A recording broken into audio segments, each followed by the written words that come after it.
This week on E! News, Lethbridge College welcomes a new president. A local hockey player gets the chance of a lifetime, and Christmas comes to Lethbridge. Welcome to E! News. I'm Jordan Davidson. And I'm Amara Johnson. Here's today's top story. There was some excitement on campus this week after a prominent figure visited the college. This lady is soon to be a familiar face and received a warm welcome. Kelsey Oshner has more. College announced that it has finally ended the search for a new president. While Dr. Paula Burns doesn't officially start her term until early February of next year, students and staff at Lethbridge College are already looking forward to the new change. For E! News, I'm Kelsey Oshner.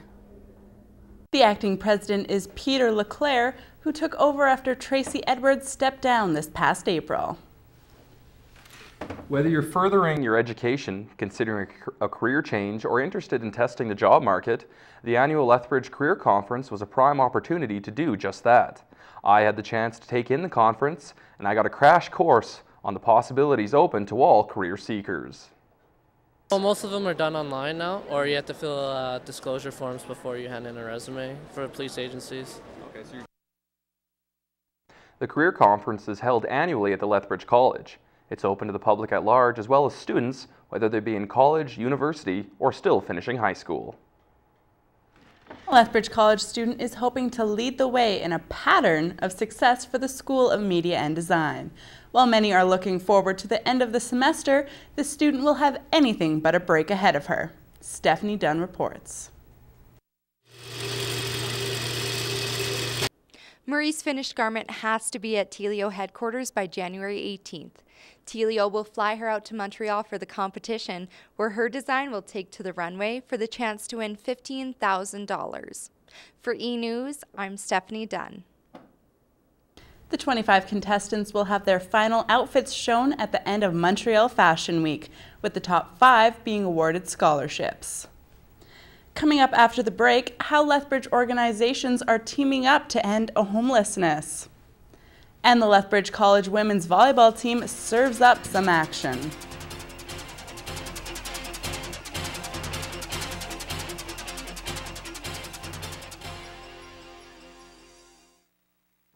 Welcome back to E! News.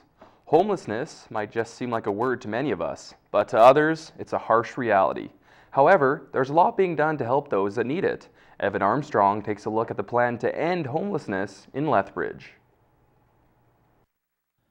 Evan Armstrong, E! News. To find out more about Bringing Home Lethbridge or to get involved with the program, visit bringinghomelethbridge.ca. Meanwhile, even though we're still 3 weeks away, the Christmas spirit is in the air. This is one of many organizations who are taking action to help those less fortunate. The staff of Winston Churchill High School held a barbecue to help the homeless last weekend at the Lethbridge Shelter and Resource Center. Logan Pikema has more on this event. With events like this and over 100 served, it's apparent that the giving spirit of Christmas is in the air. For E! News, I'm Logan Pikema. If you would like to donate to the shelter, you can visit them or call them at 403-327-1031.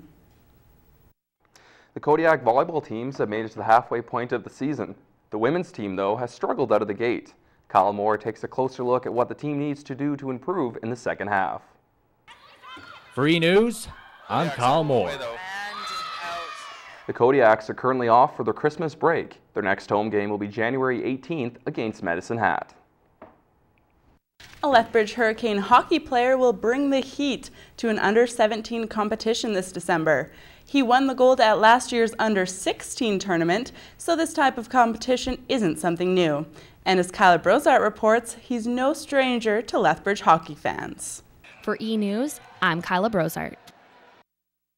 Duke in action at the next Lethbridge Hurricane home game against Edmonton next Wednesday.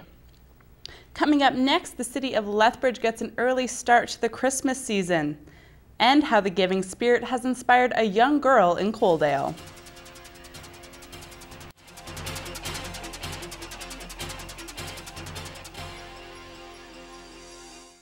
Welcome back to E! News. Every year, Lethbridge City Hall gets a little brighter with the lighting of the Christmas tree. It also kicks off an important holiday donation drive for those in our community that need help. Matt Gates reports. With the city of Lethbridge decking their halls a month before the big day, both the Lethbridge Food Bank and the Salvation Army are hopeful that they can make someone's Christmas a little bit brighter. For E-News, I'm Matt Gates. In addition to City Hall, donations can be dropped off at the Country 95 Studios on Mammergrath Drive, as well as Milliken Farm Supply in Tabor. A young victim of sexual abuse reached out to the community to help shed light on this issue. The Coaldale girl has been fundraising to help other sexual abuse victims, and I had the chance to see the end results. I've been called courageous, and I'm just me. I'm just Allison. I just want to help people out. Has sold over 570 bulbs, with her goal being 1,000. If you're interested in buying a bulb, you can email Allison at shedlightfundraiser@gmail.com. I actually had the chance to go down to Coaldale, go down Main Street and see this tree, and it is beautiful. It's such an inspiration. Well, it's a great story and inspiring for sure. Every little light bulb on there is another sign of hope and inspiration, like you said. It was an amazing story, amazing girl. Very brave. Absolutely. Well, thank you for watching tonight. I'm Amara Johnson. And I'm Jordan Davidson. Have a good evening.